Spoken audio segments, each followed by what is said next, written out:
Hello there, and this is an intro to the video that you're about to watch, or hopefully you're about to watch, because there's something that I didn't make clear, and after I did the video yesterday and uploaded it to YouTube, it kind of started to niggle at me because I thought people are going to misunderstand what I'm saying here.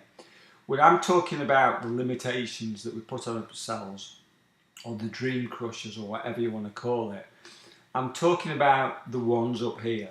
Okay, I understand, let's suppose you're 3 foot tall, you're 62 and you weigh 200 pounds and your ambition is to play for the dream team, the basketball team, the US basketball team in the next Olympics. It ain't gonna happen. Sorry, and it's got nothing to do with the 3 reasons. It's nothing to do with belief, for instance. It would be quite delusional to think you could do that. I don't know, maybe in 1,000 years somebody will have done something like that. So don't get too uptight about thinking of all the physical reasons that can stop people, because I understand what they are, and they're not something that I concern myself with.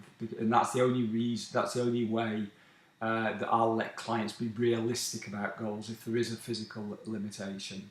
And also at the end, I said something about uncertainty. I can't remember. I'm actually uncertain about what I said about uncertainty, but I got it the wrong way around. So just bear with me. When I say you've got a lack of uncertainty, I meant too much uncertainty, or whatever it is. I can't even remember now, and I can't remember to go back and look at it.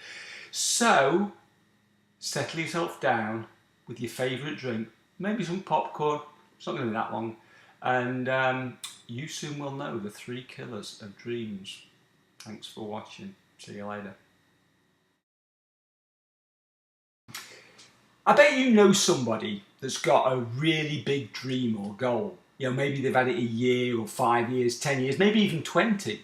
Maybe it's even you. But suppose it's not you and you asked your friend or family member or colleague or whatever, what stopped you achieving your goal? You get answers like, well, I just didn't have enough money. Or, well, the government at the time, it just wasn't conducive to this type of business at all. Or I didn't have the right qualifications, or I was short in the hair department, I really needed more hair, or I was too young and then I was too old. It happens, doesn't it? Or I've got, other things going on.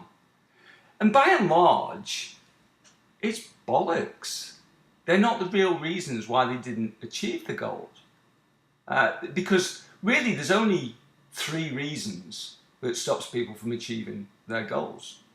And I'm going to rule luck out of the equation, because people often say, well, I wasn't lucky, and maybe sometimes people do get lucky. There is an element of that, but there's also an element of making your own luck. So let's leave luck to one side. Don't comment that people get lucky or unlucky. I know that. So the first thing is belief. It's very easy to say, I've got this brilliant idea. It's absolutely fantastic. It's going to change the world. It's going to feed the starving children. It's going to just do everything, and I'm going to be canonized after I die, and there's going to be a 60-foot bronze statue of me in New York Harbor or whatever. Anybody can say that stuff, because I just did. Miss World can get up there and say she wants to save the world or cute puppy dogs, I don't know. But it's not a question of saying it, it's believing that you can do it. And that's the thing, what a lot of people don't have. You get the impression they believe in themselves because they're loud and they talk about it, and maybe it is a good idea or whatever that they've got. But deep down, there's this little voice going, yeah, really, you're not good enough, you're not going to do that. It's a crap idea, what are you talking about? It's going to explode in your face. And also the other thing is, what happens if you accept the voice?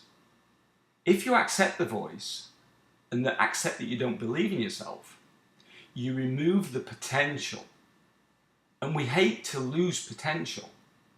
So it's much easier to keep talking and do nothing than it is to actually say, you know what, this isn't a very good idea, or I don't think I'm good enough to do this, therefore I'm going to shelve it and forget all about it. Because then you've removed hope.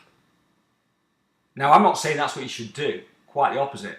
I'd say, I was going to say fuck that then, but I shouldn't really on YouTube. But I was going to say that because what I'd rather you do is build up your belief system. Ask people, is it a good idea? Get feedback from people that aren't maybe aren't maybe invested in making you feel good about it, that will be honest with you. So that's the first thing. First thing that kills is belief. Second thing is time. And not a lack of time, but too much. People say, I didn't have time to do this, I didn't have time to... Come on, seriously? Have you seen what some people have achieved on this planet with the same amount of time that you've got?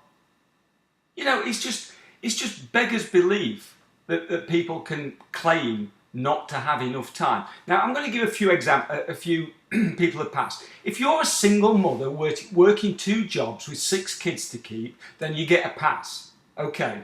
Other than that, no, you don't. You've got enough time. You know, look at people like Richard Branson. Look at people like Warren Buffett. Look at people like Nelson Mandela. You know, look at the things that they achieve in their life. Go back even further to somebody like Benjamin Franklin that had 9 billion inventions or something. Leonardo da Vinci, he had 10 billion, I think. You know, so people achieve stuff. But again, maybe there's an element of belief in this as well. Maybe. But the third thing is uncertainty. Not uncertainty that they can achieve it, but uncertainty of the path. It's like saying, well, you know, if I build this product, I'm going to have to sell it. I don't know how to sell. Therefore, I won't bother starting. The only thing you need to know about what it is you want to achieve is, what's the one thing that you can do now to move it forward? Who's the person you can speak to? What's the book you can read? What's the action that you can take now? So all you need to know. You don't need to plan an exit strategy for a business that's still living inside your head. That comes later, and that will, you know, there is a necessity sometimes to do that if that's what you want to do. But you don't give up on it first because, well, I don't know how to plan an exit strategy, or I don't know how to set up an organisation that employs 500 people because this is going to go ballistic. Of course you don't. Nobody does before they've done it. Whole point. So, think about it. If you've got some big dreams, if you've got some big hopes, are you being held back by a lack of belief, too much time, or a lack of uncertainty? Because money, intelligence, looks and hair just don't cut it. Take it easy. Thanks for watching.